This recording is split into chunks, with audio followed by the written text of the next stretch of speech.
The movie 42 is actually mostly historically accurate.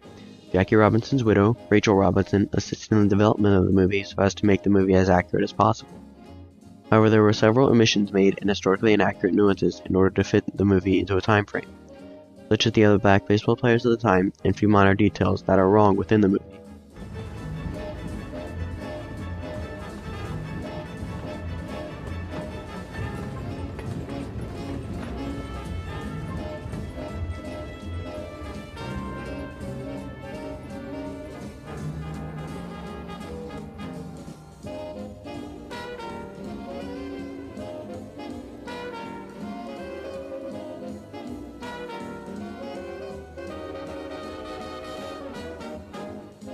The scene where the boy is chasing after the train that Jackie is on may seem as if it was made up. However, it is actually based in fact. Ed Charles grew up in Florida and watched the Dodgers exhibition games. He would later talk about them and how him and other children would run next to the train. Then once it had left, they would put their heads down next to the tracks and listen to them to feel the vibrations, so as to stay close to Jackie as long as possible.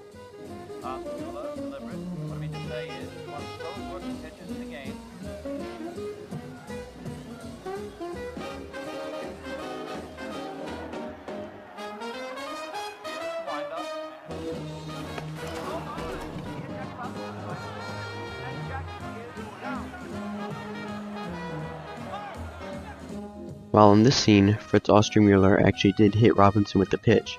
Robinson was only hit in the elbow as he had tried to defend himself by lifting his arm. Robinson was hit by 9 pitches overall during the season, and this was only one of them. The Phillies, 7-2 Dodgers. No score with the bottom of the 8th coming up. All right, nigga. Hey, boy. Porch monkey. Hey, nigga, I know you can hear me.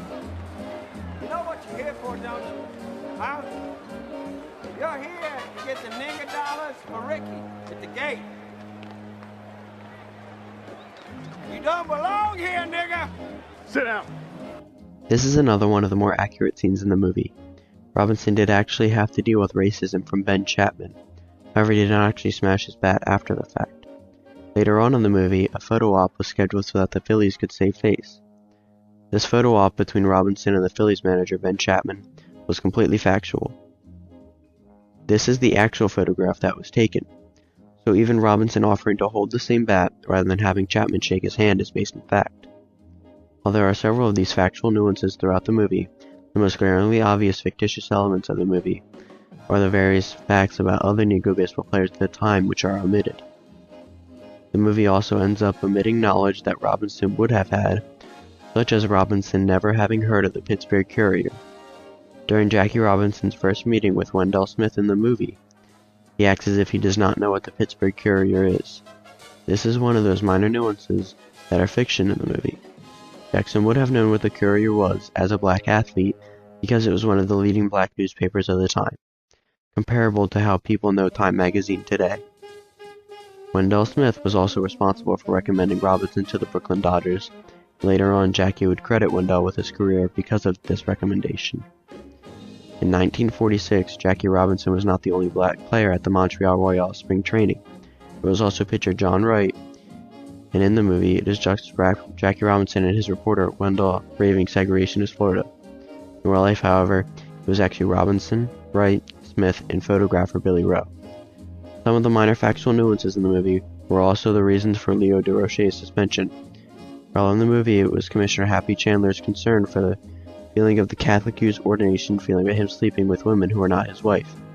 In real life, however, Chandler was suspended for an accumulation of incidents were detrimental to baseball, some of which included gambling and associating with actor George Raft.